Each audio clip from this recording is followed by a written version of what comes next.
Okay, so this is called the tripod head. This part, this part here is the head, and then the sticks are called the sticks or the legs.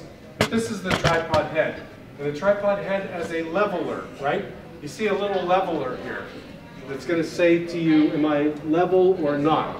So how do you level it? You grab this little, whatever this thing's called. Knob. Knob. You grab the knob, you loosen this knob, and you move the head around until it's perfect, and then you just tighten it. Underneath. So then you have your, this is your tripod handle, right? And you can adjust that. Some people like it down low. Look where Megan's is compared to Kyle's. Some people like it kind of, so you adjust it to what's comfortable for you. But you want to make sure it's tight, because when you're panning or zooming, if it's not tight, you're not going to get that smooth move, right? So you have a tilt lock, which is over here. So when you go up and down, that's called a tilt. If somebody says to you, tilt up, I'm doing something and I'm too low or something, tilt up or tilt down, right? And this is your tilt lock. This is not good, Will. This is way too loose. Yeah. Okay, let me give you I would take this off carefully and redo it. You shouldn't be able to, you shouldn't be able to do this with your camera on your tripod, right? But there's a lock, right? It's a tilt lock, up and down, and that's on the side here. So once you get your shot and you don't want it to move, you lock it, right? You're in place. Then you have a pan lock right here. So this moves, this is a pan from left to right, right? And once you get the shot, you lock it, it's not going to move. Whoops, the other way, that way. Right? So you have a pan lock and a tilt lock. So play around with that. The one thing I will tell you, one thing that makes a big difference in production value for you guys when you do your videos is if you have really nice camera moves, right? So, instead of just having the static shot, and then another static shot, sometimes just by having a really cool kind of pan or tilt, it just gives your production value a bit of oomph. So try to feel comfortable moving the camera on the tripod to get these pans and tilts.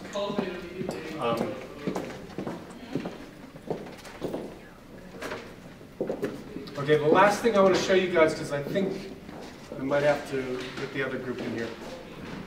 There's plenty of other stuff we haven't gone over, but I do want to talk to you guys about white balance. We sort of talked about white balance, right?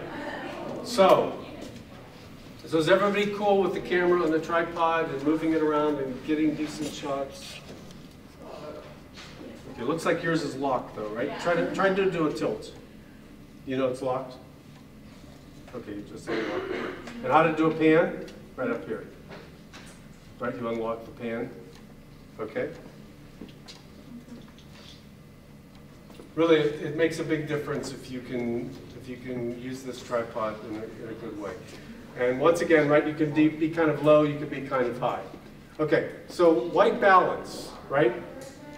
Is everybody's camera functioning? We're good? Battery's okay? Battery. Oh man, okay. This is dead? Okay. Should I just grab one? Yeah, I want you to do that, if you wouldn't mind. One of them,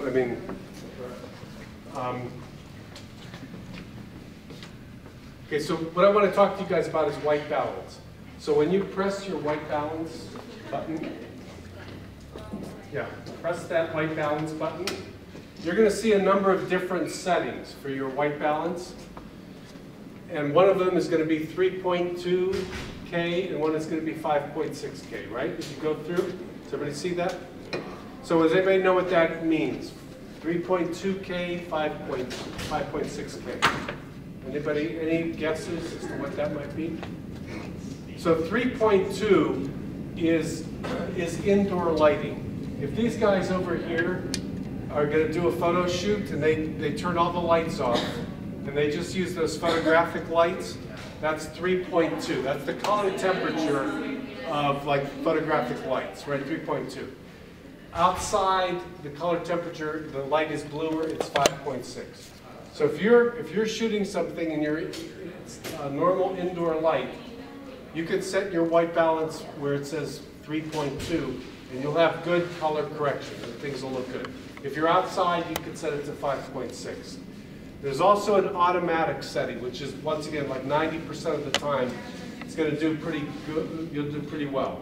But it's those weird times where the light's kind of funky that you have to manually set your white balance.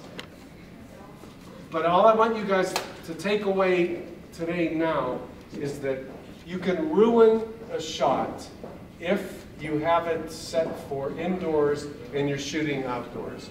Or if you're shooting indoors and your light is set for outdoors. Your shot will be ruined. It's not like Photoshop where you can drastically, radically alter an image. Because in Photoshop, it's just one single image, right? So you can do all this stuff. In video, it's 30 images for just 1 second. So you're literally trying to correct a gazillion frames, right? So it's a lot harder. So you have to be a little bit more careful with video than photography. So there is one setting.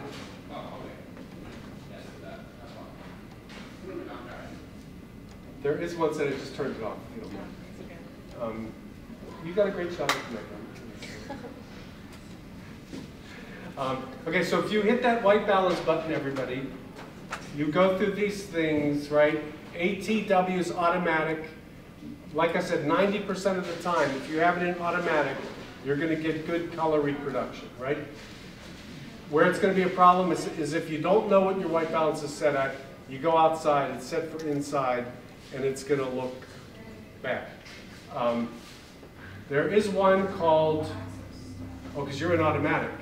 If you're in automatic, you're not going to be able to do anything. You have to make sure your camera's in manual.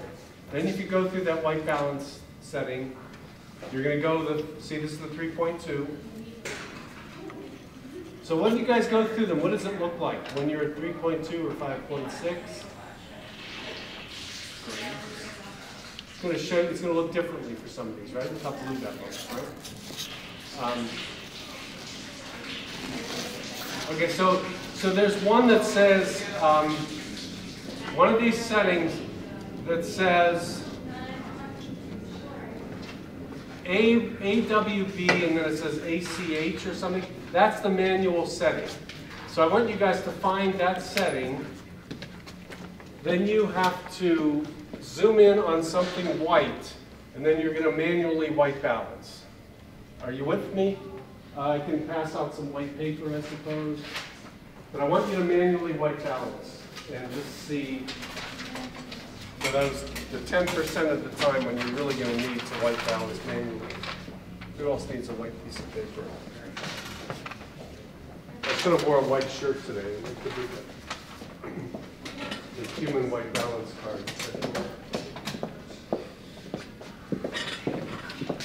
So you guys need to zoom in on that white, and then you press the white balance button, and it should be, it'll go black, the screen will go black. That's blocked.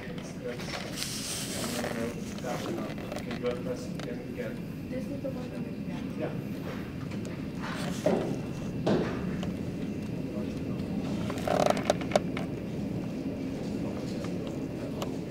Only one. Hold it in. That's it'll say active, it'll go black, and when it comes back, it's going to be white. Okay? Is that happening to everybody? Okay, let me. This is actually a pretty complicated way to do it, the way they have it set up here. So that's outdoor. The next one right here, and I'm going to push that button in again. I'm going to hold it, so it says, okay, I'm going to do it. When it comes back, it's white. So it's that ATW thing. It's right here, right? Yeah. You got it? Okay, that's outdoor. There it is. I'm going to hold this down. It's going to go black. And it's going to come back. Whoa, very good camera. Whoa, what's going on?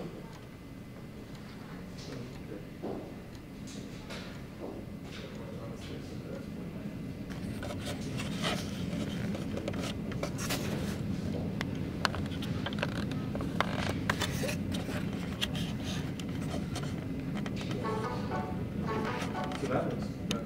Yeah. But once again, actually in this room, it probably would be good to manually wipe balance because we have all these different kinds of lights here. It'd be kind of hard.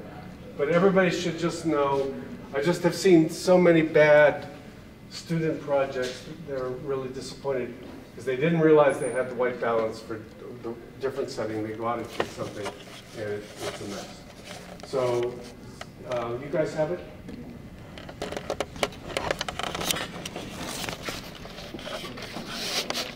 Will die? Oh, okay. Let me try to get the battery going here.